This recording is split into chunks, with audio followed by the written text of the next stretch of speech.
Bonjour les gens! Je sais, ça fait au moins 4 ans que j'ai pas fait de vidéo, mais j'ai décidé de m'y remettre et me revoilà!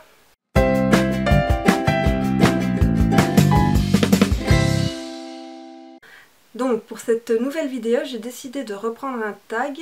Je ne sais plus si je l'avais déjà fait ou pas, mais peu importe. Je me suis dit que ça serait sympa de voir mes évolutions et tout, et d'en apprendre un peu plus sur moi, puisque ça fait vraiment longtemps que je ne suis pas venue.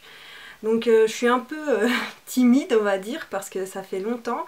J'ai plus l'habitude de parler toute seule à une caméra, je me sens complètement ridicule, mais on est parti.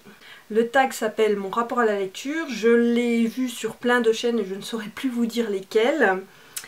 Et nous allons commencer tout de suite. Donc la première question c'est: quel est ton rythme de lecture?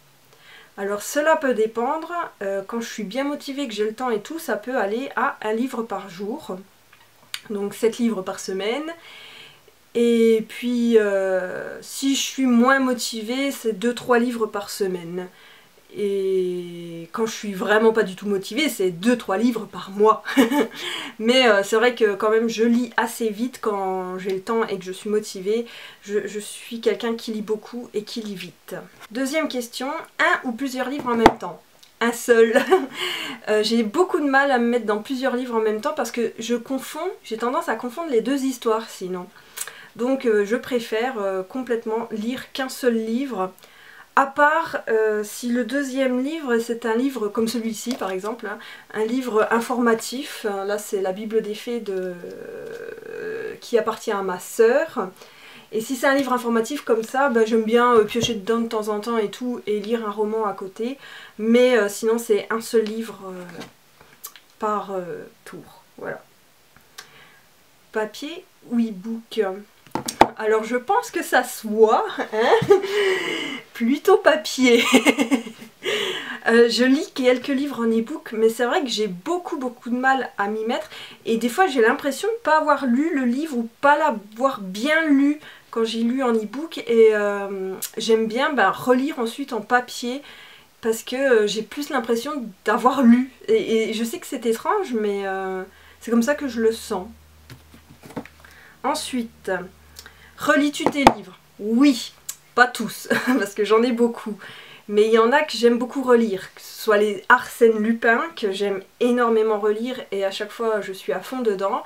Les Jane Austen, pareil, franchement je l'adore et tout. Ou des livres comme Du bout des doigts de Sarah Waters, et d'autres livres que j'ai vraiment aimés, j'adore les relire. Que ce soit Carry On aussi, j'y pense comme ça, Carry On je l'ai relu un paquet de fois.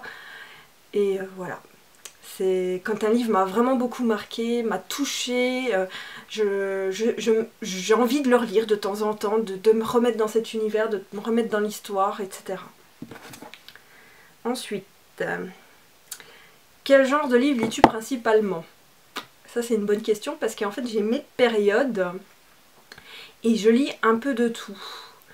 Donc à part les livres politiques, les livres économiques et tout ça, ça non, j'en lis pas vraiment. Mais sinon je lis un peu de tout. Donc en ce moment, je suis plutôt peut-être thriller policier. Mais c'est vrai que selon la période, je peux être fantasy, fantastique, SF, horreur, contemporain, romance, jeunesse, un peu de tout quoi. Ce que je lirais de moins ce serait la romance, et encore j'aime assez bien de temps en temps en lire. Voilà, donc c'est vrai que je suis assez éclectique à ce niveau là. Question suivante: quel est ton rapport avec ta palle? La question. The questions. Il faut savoir que ma palle est absolument immense. Mais vraiment je n'exagère pas, je pense que il y a peu de gens qui ont une palle aussi grosse que la mienne, mais moi ça me fait du bien. Ça me fait beaucoup de bien d'avoir plein de livres, à lire, d'avoir plein de livres dans ma bibliothèque, de savoir que j'ai complètement le choix dans ce que je veux, et ça me fait du bien aussi d'acheter des livres. Et donc j'ai décidé de pas être complexée par ma palle. Des fois j'essaye de la vider un petit peu quand je pense que j'abuse un peu, mais je ne me sens pas... c'est ma palle, c'est mes livres, ils seront lus un jour. Et puis voilà, ils sont là, ils sont bien. Moi je suis contente de les avoir. Ensuite, as-tu déjà eu une panne de lecture? Que fais-tu pour en sortir? Oui, alors il se trouve qu'il y a 1 ou 2 ans, j'ai eu une vraiment très grosse panne de au moins 6-7 mois. Et ça faisait très longtemps que ça m'était pas arrivé parce que je suis quelqu'un qui a besoin de lire beaucoup aussi. Et là, mais j'arrivais pas à m'y mettre. De temps en temps, je lisais un livre, mais c'était vraiment comme ça. Là, je repartais ensuite dans une panne et tout. C'était vraiment difficile pour moi. J'avais pas du tout envie de lire. Je faisais complètement autre chose. Pour moi, c'est assez difficile quand j'ai des pannes de lecture parce que lire est vraiment, c'est limite vital. Respirer, ça sert à rien, mais lire, c'est important. Et donc, c'est vrai que quand j'ai des pannes de lecture, je me sens pas très très bien. Mais, comment je fais pour en sortir? Alors, soit je relis un livre que j'ai beaucoup aimé, soit je me lis un livre MM parce que je me dis une petite romance MM ou FF me remettra d'aplomb. Ça marche pas à chaque fois, hein. Puis des fois, juste je me fais plaisir, j'achète un livre qui me fait vraiment envie et je me dis il va me sortir de la panne, et des fois ça marche et des fois ça marche pas. Ça dépend. Voilà. Comment je suis sortie de cette panne, je ne m'en souviens pas. Et je crois que c'est en écoutant des livres audio aussi que ça m'a aidé à sortir de la panne.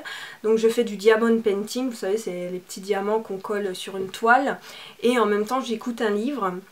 Et comme je suis concentrée sur autre chose, j'arrive bien à écouter ce qui se raconte. Et c'est vrai que ça m'a un peu sorti aussi de ma panne de lecture de faire ça. Voilà.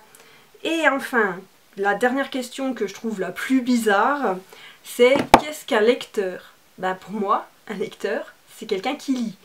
Hein, donc quelqu'un qui prend la bouteille de shampoing et qui lit derrière, c'est un lecteur. Voilà, il est en train de lire. Voilà, je vois pas quelle autre définition on peut donner à un lecteur. Voilà, c'est quelqu'un qui lit est un lecteur. C'est tout.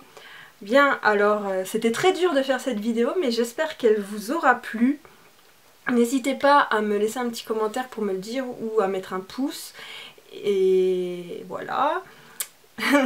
On sent que je suis pas à l'aise. J'espère qu'en refaisant plus de vidéos et tout, ça reviendra. J'espère réussir à faire plus de vidéos, à vous présenter les livres que je lis, etc.